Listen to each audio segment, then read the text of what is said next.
Guys, সবাই কেমন আছেন? আজকে হচ্ছে আমি একটা করলা ভাজির রেসিপি নিয়ে আসছি।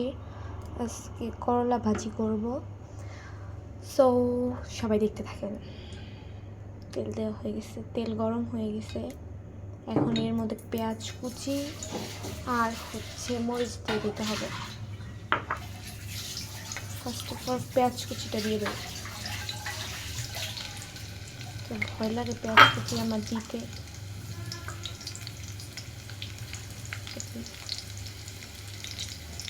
ভেঙে নিই।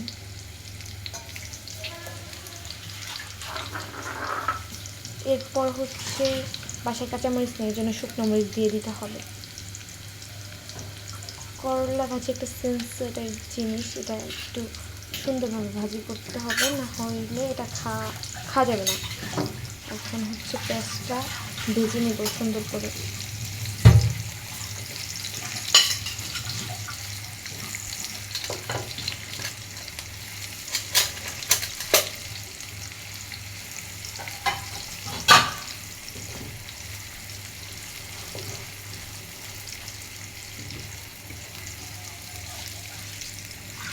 সুন্দর করে এটা ভেজে নিতে হবে।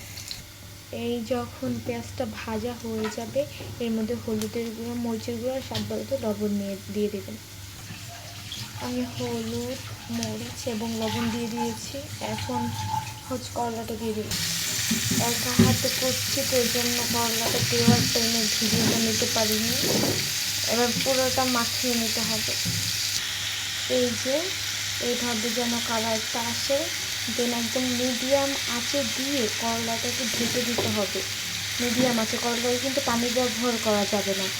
দেখা যায় পানি ব্যবহার করলে করলাটা তিতা আর হচ্ছে কচকচা ভাব হয়ে যায় পানি দিলে।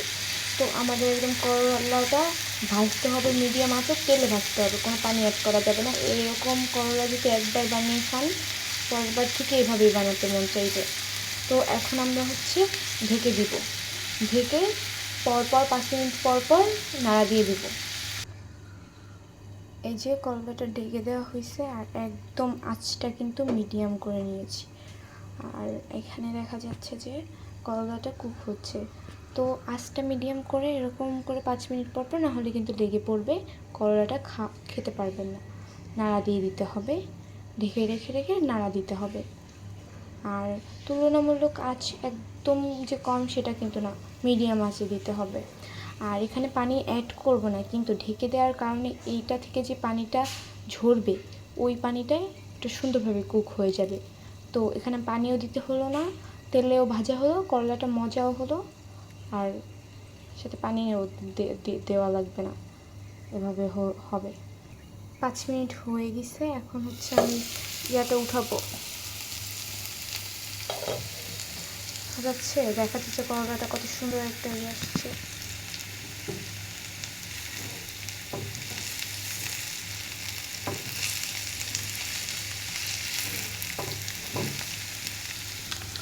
যখন দেখবেন একটু হালকা পোড়া ভাব চলে আসছে, তখন বুঝবেন যে করলাটা একদম কুক হয়ে গেছে। যে আমার করলাটা কিন্তু খুব সুন্দর একটা কালার আসছে। দেখতে পাচ্ছেন, একটু করলার সাথে সামান্য চিনি অ্যাড করে দেবেন। বেশি নেই, যে এরকম সামান্য একটু চিনি দিয়ে দেবেন। আপনারা চিনিটা আবার প্রথমে দিতে যেয়েন না, একদম হয়ে যাবে লাস্ট মোমেন্টে চিনিটা দিয়ে দেবেন। পুরো টেস্টটাই একদম চেঞ্জ করে দেবে করলা ভাজিতে। চিনিটা এত একটা টেস্ট নিয়ে আসবে। এই যে আমার হচ্ছে লাস্ট লুক করলা ভাজি। এরকম করে করলা ভাজি করলে মানে গরুর মাংসের টেস্টকেও হার মানাবে। অ্যান্ড ওই যে চিনিটা অ্যাড করছিলাম, ওইটাই কিন্তু কোনো রকম মিষ্টি ভাব আসবে না, জাস্ট তেতো ভাবটা কাটিয়ে তুলবে। Tata guys. আমার চ্যানেলে যারা নতুন তারা লাইক, সাবস্ক্রাইব অ্যান্ড কমেন্ট করবেন, সবাই শেয়ার করবেন। আল্লাহ হাফেজ।